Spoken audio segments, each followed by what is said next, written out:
Okay, we got to draw one full period for cosine, do one for transformation at a time. So I have a cosine curve. I have a pi phase shift to the right.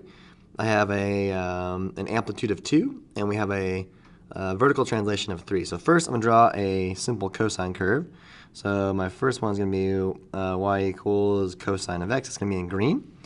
Cosine curve starts at 1, pi over 2, it's at 0, at pi it's at -1, at 3 pi over 2 it's at 0, and at 2 pi it's up here at 1. Okay, so here's my cosine curve. And then I take a different color, so I'm going to go blue here, and excuse me, I'm a little sick.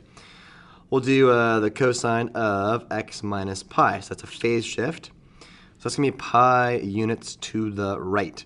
So this dot has to go pi units, so that means the way I have it scaled out is by 2 here. So that's pi units to the right, so this dot over here is going to go pi units here. So basically I'm going to have a cosine curve on this part, all right? So there is the cosine of x minus pi.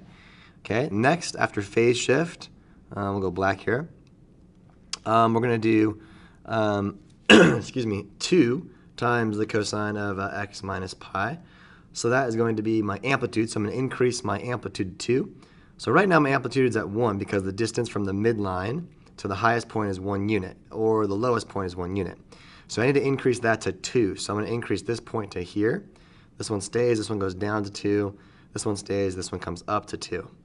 So here is the graph for cosine, or 2 cosine x minus pi.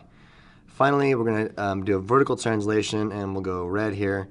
And the last one is we're going to move the entire graph up 3. So 3 plus 2 cosine x minus pi. So this dot goes up 1, 2, 3. Boom. This dot 1, 2, 3. This dot 1, 2, 3. This dot 1, 2, 3. This dot 1, 2, 3. So I hope that you realize that this is my vertical translation, this is my amplitude, and this is your phase shift. Okay? And there you go.